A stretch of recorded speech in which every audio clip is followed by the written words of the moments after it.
There will come a point in time when the encourager has to be encouraged. And that moment hit me this week. For the past few days, I've been frustrated. And it's not because I stopped working, not because I lost discipline, but it's because the progress feels painfully slow. Slow compared to the consistency and effort that I've been putting in. And ironically, the only thing that's kept me from spiraling has been the gym. And that surprised me because y'all know how I feel about the gym. I'm not a huge fan, but I love the results. So I didn't expect that lifting weights and showing up physically to be the thing that stabilized me mentally and spiritually, but lately it has. And then something else happened. The videos that's getting the most engagement right now, they're not the polished ones. They're not the ones with better equipment, better lighting, better lead magnets, better strategy. They're from 7 months ago, y'all. Videos of me half awake, rolling over in the bed, turning the camera on, speaking hope, helping people navigate what they believed was a breakthrough season for themselves. And here's the tension. I thought my own breakthrough would have happened by now. Yep. I assumed that if I upgraded the quality, refined the message, and built better systems, the traction would follow at scale. But it didn't, at least not yet. And that forced me to confront something deeper. The first phase of my content was heavy on teaching. You've experienced this. It was volume teaching, explaining, breaking things down, giving people insight after insight. And what it produced was an audience that felt informed, but not necessarily transformed. They were enlightened, but not necessarily compelled. Now, to be fair, a small community emerged from that season. People I'm deeply grateful for, by the way. Some who still check in, and some who choose to support me financially, not just with views. And that matters. But this next phase is different. This season isn't about putting teaching on display. It's not about explaining everything exhaustively. It's not about performing for approval, whether from people or algorithms. I intentionally stepped away from volume teaching and moved toward room-based facilitation and discernment leadership. Some of y'all know it as the discernment room. And that shift is structural. It's not a cosmetic one. So I'm no longer primarily teaching finished lessons. I'm hosting a room. I'm guiding real-time discernment. I'm modeling how clarity is formed and not just delivered.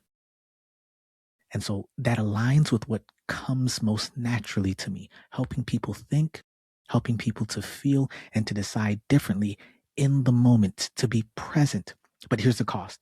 When I used to say that your numbers would drop before a shift occurs, I didn't fully understand what that would actually feel like. Y'all, it's quiet. It's testing my faith. It's making me ask questions that I thought I had already settled. And I found myself asking God things like, why would you take me through this again at this big old age? And this time I'm actually doing what you asked me to do. Is this some kind of humiliation ritual? Are you even here? There's some people succeeding without you while I talk openly about faith and I still struggle. Where are you? Now listen, those feelings are valid. But I had to be reminded of something simple and anchoring. First, that God exists. Second, that he rewards those who diligently seek him. But he's not a rewarder of money. I believe provision will come. I really do. And by provision, I'm talking about wealth. It's going to come. But he is a rewarder of life, eternal life. That has to stay the focus. Not entrepreneurial success, not engagement metrics, not leads that finally feel impressive. Life.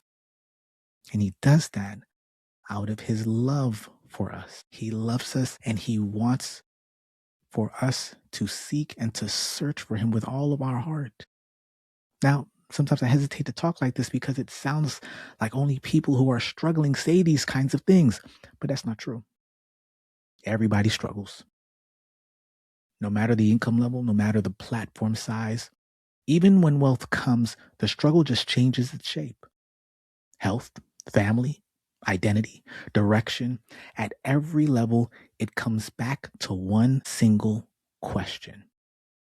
Do you trust him? So I take a deep breath right now and I say, yes, I do. Even when it looks foolish, even when it's quiet, even when I have to take my own medicine, which is what's happening right now, Maybe God had me make those videos 7 months ago for this exact moment so that I wouldn't need another voice, so that I could hear myself. Not to go back to volume teaching, but to remember that it takes and what it takes to wait faithfully while God does an even deeper work in me. Be encouraged, my friends, and lead well.